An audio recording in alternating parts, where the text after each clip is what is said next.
दोस्तों आज के वीडियो में हम दुबई के ऐसे मेगा प्रोजेक्ट को अनफोल्ड करेंगे जिसकी लागत 14,000 करोड़ थी। दोस्तों इस तरह के प्रोजेक्ट को बनाने में 15 साल का समय भी कम था, लेकिन इंजीनियर्स ने इसे 4-5 सालों में तैयार कर दिया। आमतौर पर किसी भी इमारत और कंस्ट्रक्शन को मजबूती देने के लिए कंक्रीट और स्टील के इस्तेमाल को बेहतर माना जाता है, लेकिन दुबई के क्राउन प्रिंस कुछ अलग ही करना चाहते थे। इस मेगा प्रोजेक्ट की नींव पत्थर और रेत से बनाई गई थी। इस मेगा प्रोजेक्ट का नाम पाम जुमेरा है। पाम जुमेरा आइलैंड को बनाने में कंक्रीट और स्टील का इस्तेमाल बिल्कुल भी नहीं किया गया था। पाम जुमेरा की नींव को सिर्फ और सिर्फ पत्थर और रेत से मजबूती दी गई थी।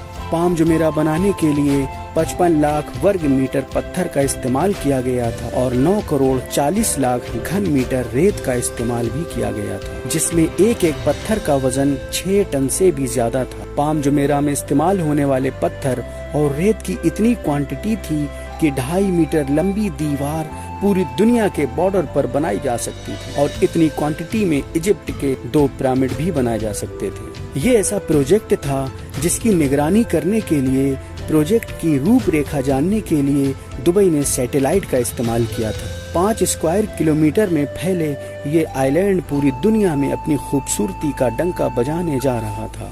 पाम जुमेरा आइलैंड अब तक का सबसे खूबसूरत मानव निर्मित आइलैंड है, जो इंजीनियर्स की कड़ी मेहनत का सबूत है, जिसमें खूबसूरत villa, shopping mall, restaurants, club, cinema, hospital, park, swimming pool मौजूद हैं। इस आइलैंड में हर वो आधुनिक चीज मौजूद थी जो इंसानी जरूरत को पूरा करती है। ये आइलैंड लगभग 20 सालों से अपनी खूबसूरती और दिलकश नज़ारों की वजह से पूरी दुनिया में मशहूर है। आज के वीडियो में आप जान सकेंगे कि इस आकर्षित प्रोजेक्ट को बनाने के लिए इंजीनियर्स को किन किन परेशानी का सामना करना पड़ा और लाखों डॉलर दांव पर लगाकर कैसे इस प्रोजेक्ट को पूरा किया गया।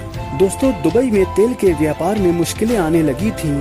दुबई के प्रिंस मोहम्मद राशिद अल मखदूम चाहते थे कि टूरिज्म का बिजनेस इंफ्रास्ट्रक्चर और बढ़ा सके, जिससे भविष्य में तेल के बिजनेस में आने वाली कमी को पूरा किया जा सके। इसलिए दुबई के क्राउन प्रिंस ने एक 14,000 करोड़ का प्रोजेक्ट सोचा।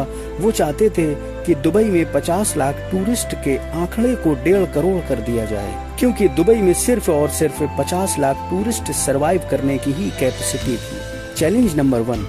चैलेंज ये था कि इतना बड़ा शहर कहाँ पर स्थापित किया जाए, क्योंकि दुबई के आसपास समुद्र और रेत ही थी और शेख लगभग 5 स्क्वायर किलोमीटर से भी बड़ा शहर बनाना चाहते थे। उन्होंने इस प्रोजेक्ट को इंजीनियर्स के सामने रखा। इंजीनियर्स की टीम तमाम रिसर्च के बाद इस नतीजे पर पहुंची कि दुबई की खाड़ी में ये शहर बनाएंगे, क्योंकि दुबई की ये खाड़ी सबसे कम गहरी थी और इसकी चौड़ाई भी प्रोजेक्ट के हिसाब से परफेक्ट थी। दुबई की खाड़ी 30 मीटर गहरी और 160 किलोमीटर चौड़ी थी।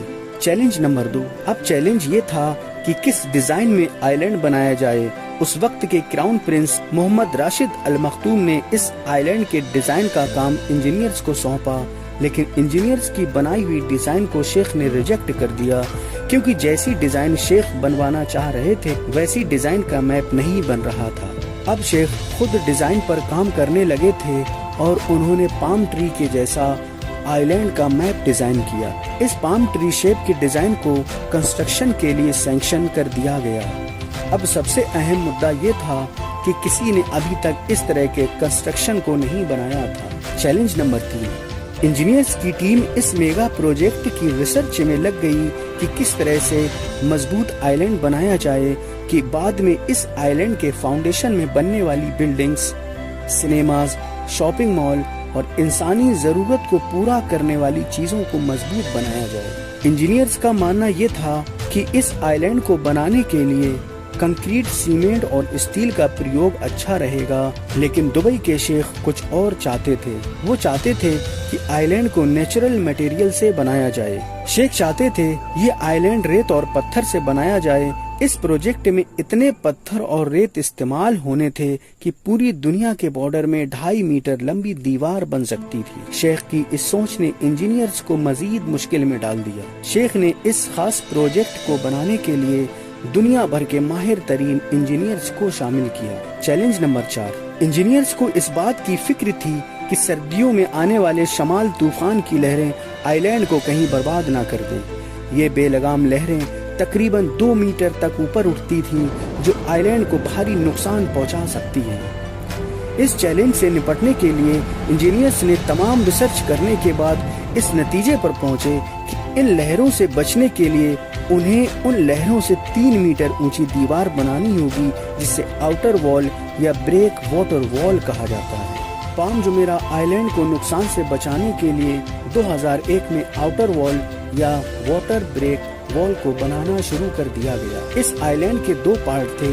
एक हिस्सा पाम ट्री शेप का था, जिसे सिर्फ रेत से बनाना था, और दूसरा इसकी आउटर वॉल थी, जो पाम ट्री आइलैंड को प्रोटेक्ट कर रही थी, जिसे रेत और पत्थर से बनाना था। अब मसला ये था कि इतने पत्थरों का इंतजाम कैसे किया जाए।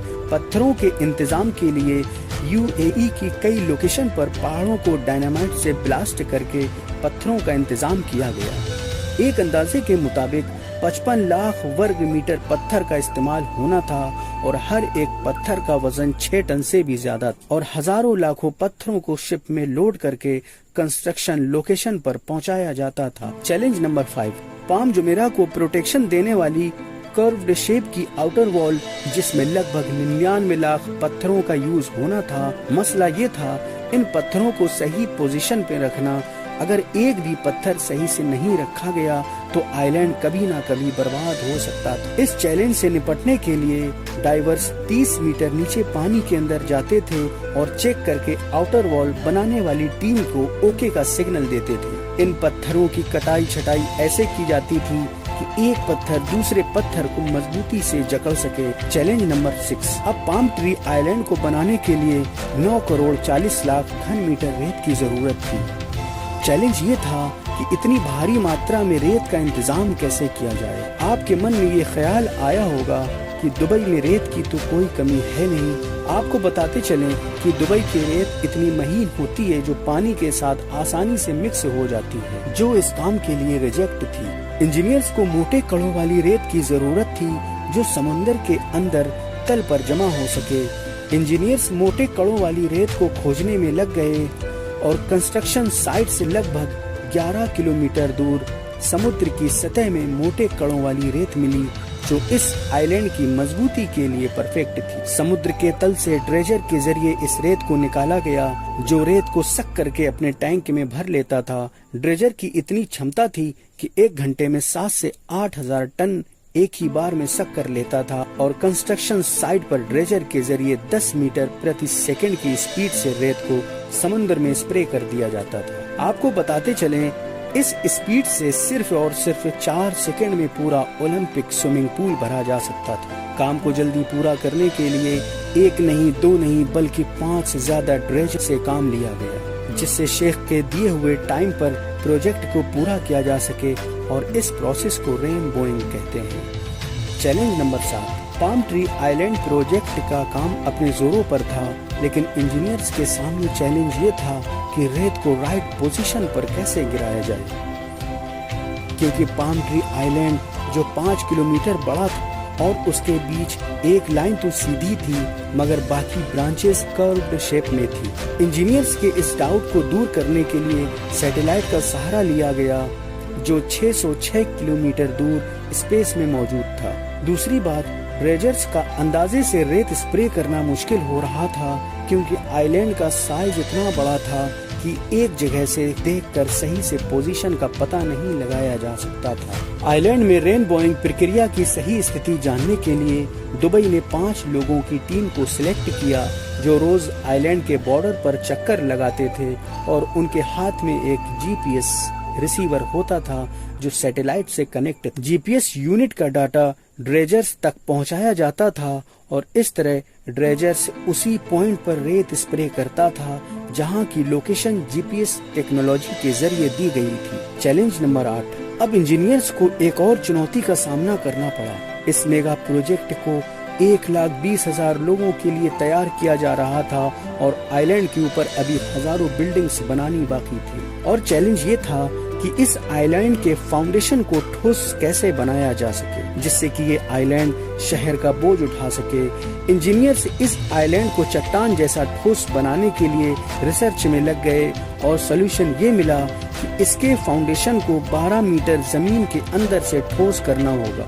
उन्होंने वाइब्रो कंप्रेसर को जमीन के 12 मीटर अंदर तक उतारा और शाफ्ट के वाइब्रेशन से जमीन के कण एक दूसरे से मजबूती से मिलते गए और फाउंडेशन मजबूत होता चला गया। इस प्रोसेस को पूरा करने के लिए 15 मशीनें 8 महीने तक ड्रिल करती रही। इस तरह आइलैंड की जमीन चट्टान की तरह मजबूत होती गई।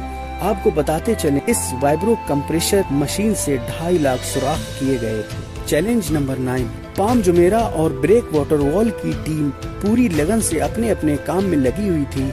इस प्रोजेक्ट को कंप्लीट करते हुए 1 साल गुजर चुका था। पाम ट्री की 16 में से 9 शाखें बन चुकी और ब्रेक वाटर वॉल 11 किलोमीटर में से 8 किलोमीटर बन चुका था। इंजीनियर्स टीम के सामने अब एक ऐसा मसला पेश आया। मसला ये था कि ब्रेक वाटर वॉल या आउटर वॉल के अंदर समंदर का पानी आ तो रहा था, लेकिन प्लानिंग के अकॉर्डिंग वाटर रोटेट नहीं हो रहा था। मसला ये था कि अगर पानी रोटेट नहीं होगा तो वहाँ रहने वाले लोगों के लिए परेशानी का सबब बनता जाएगा। इस प्रोजेक्ट में खर्च होने वाले लाखों डॉलर का कोई फायदा भी नहीं होगा। इस मसले को हल करने के लिए वो सब कंप्यूटर पर एक्सपेरिमेंट करने लगे और तमाम कोशिशों के बाद जब कंप्यूटर पर इसके डिजाइन को फेर बदल कर देखा तो आखिर में सॉल्यूशन मिल ही गया। इसका सॉल्यूशन इंजीनियर्स ने ये निकाला कि ब्रेक वाटर वॉल की दोनों साइडों में ब्रिजेस बनाए जाएंगे। एक साइड से पानी अंदर जाएगा और दूसरी साइड से पानी बाहर निकलेगा। इंजीनियर्स का ये कारनामा पूरी तरह से काम कर रहा था। आइलैंड में फंसा हुआ गंदा पानी भी निकलने लगा था और इस तरह तमाम मुश्किल और चैलेंजेस को फेस करने के बाद आखिर शेख का सपना पूरा हो गया। हजारों इंजीनियर्स की कड़ी मेहनत से और 40,000 से ज्यादा वर्करों की कड़ी मेहनत से इस मेगा प्रोजेक्ट को कंप्लीट कर दिया गया और आज इस आइलैंड की खूबसूरती का डंका पूरी दुनिया में बज रहा है।